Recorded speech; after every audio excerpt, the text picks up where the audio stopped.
President, I want to move to Springfield, Ohio, and what's happening there. We've seen school closures, parents worried about their kids leaving the home because of racist conspiracy theories that I won't repeat here, but they have been repeated by leaders on the Republican side, President Trump, former President Trump, and Vice Presidential nominee J.D. Vance.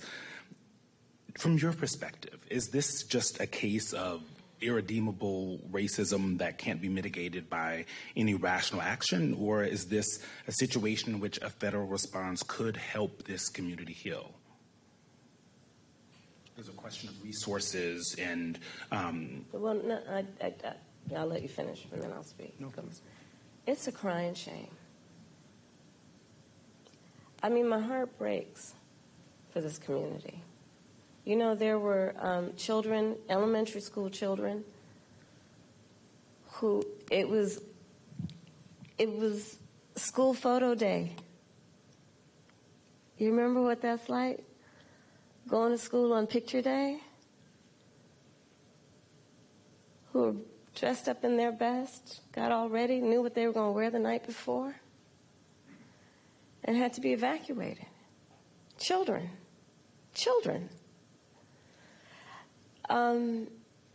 A whole community put in fear. And I'll say a couple things about it. One, you know, I learned a long time ago in my career, having a background as a prosecutor,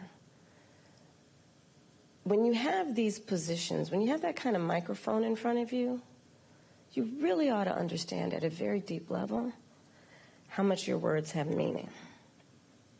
I learned at a very young stage of my career that the meaning of my words could impact whether somebody was free or in prison.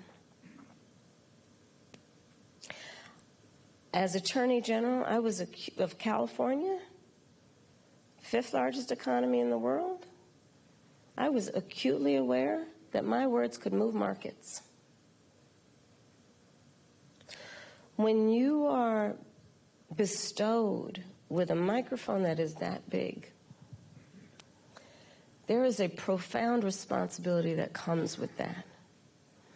That is an extension of what should not be lost in this moment, this concept of the public trust. To then understand what the public trust means. It means that you have been invested with trust to be responsible in the way you use your words, much less how you conduct yourself. And especially when you have been and then seek to be again President of the United States of America. And so I go back to, it's a crying shame, literally, what's happening to those families, those children in that community, not to mention what is happening in terms of, look, you say you care about law enforcement resources being put into this because of these serious threats that are being issued against a community that is living a productive, good life before this happened. And spewing lies that are grounded in tropes that are age-old. And look, I said it not very far from here the other day at the debate. This is not new. This is not new in terms of these tropes. This is not new in terms of where it's coming from.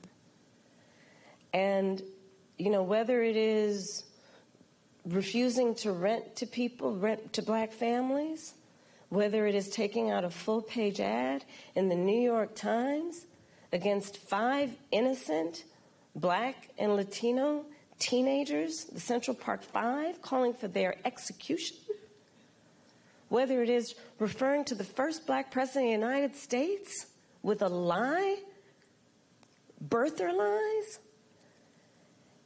And look, the American people deserve, and I do believe want better than this. I do believe that. I know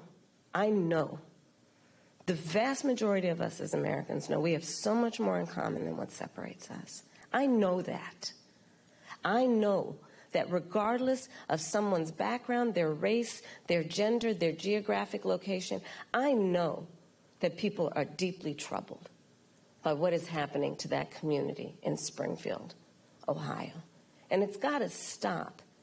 And we've got to say that you cannot be entrusted with standing behind the seal of the President of the United States of America, engaging in that hateful rhetoric that, as usual, is designed to divide us as a country, is designed to have people pointing fingers at each other.